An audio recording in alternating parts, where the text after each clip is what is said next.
স্বার্থান্বেষী একটি মহল ক্ষমতায় যাওয়ার জন্য দেশে নীল নকশা তৈরি করছে বলে মন্তব্য করেন ইসলামী আন্দোলন বাংলাদেশের আমির সৈয়দ রেজাউল করিম।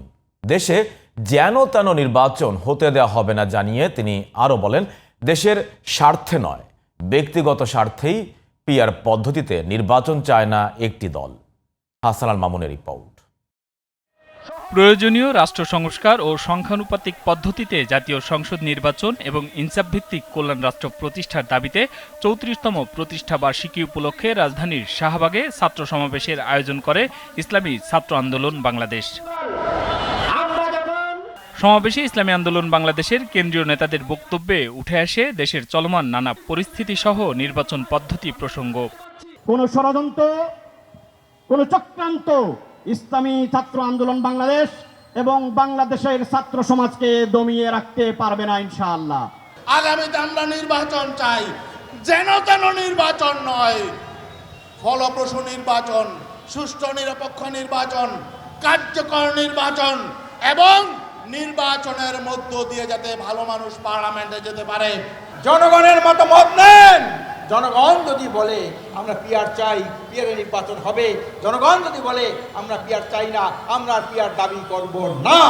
এ সময় ইসলামী আন্দোলন বাংলাদেশের নায়েবে আমির ফয়জুল করিম বলেন, দেশের জনগণ একটি পরিবর্তন চায়। আমরা চাই এই বাংলাদেশ সাম্য, মানবিক মর্যাদা, সামাজিক ন্যায় বিচার প্রতিষ্ঠিত হোক।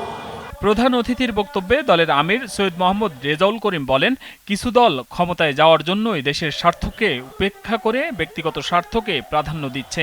তারা সংস্কার ছাড়া নির্বাচনের আয়োজন করে আবার ফ্যাসিজমের আগমন ঘটিয়ে দেশকে অস্থিতিশীল করতে চায়। আপনার কমিটমেন্ট ছিল সংস্কার করবেন, খুনিদের বিচার দৃশ্যমান করবেন, তারপরে আপনার জাতীয় নির্বাচনের ব্যবস্থা করবেন। আর সাথে সাথে বড় সংস্কার হলো এই ৫৩ বছরে যে পদ্ধতিতে নির্বাচন হয়েছে, এই নির্বাচনের মাধ্যমেই ফ্যাসিস্ট তৈরি হয়েছে, খুনি তৈরি হয়েছে, চাঁদাবাজ তৈরি হয়েছে, আমাদের দেশের টাকা বিকাশে পাচার হয়েছে। এই নির্বাচন আর বাংলা জমি দেখতে চায় না। আবার চাঁদাবাজদেরকে পুনর্বহাল করবেন, আর আমাদের মায়ের কোলে আবার সন্তান হারা হবে। এটা কখনোই আমাদের হুঁশ থাকতে, গলা থাকতে, মুখ থাকতে বন্ধ করবো না, বন্ধ করবো না। বর্তমান পদ্ধতিতে ভালো নির্বাচন আশা করা যায় না। পিআর পদ্ধতিতে ভোট হলে শুধুমাত্র একটি দলের জন্য ক্ষমতায় যাওয়ার সিঁড়ি সহজ হবে না বলে মত দেন রেজাউল করিম। Hasan Al Mamun, GTV news, Dhaka.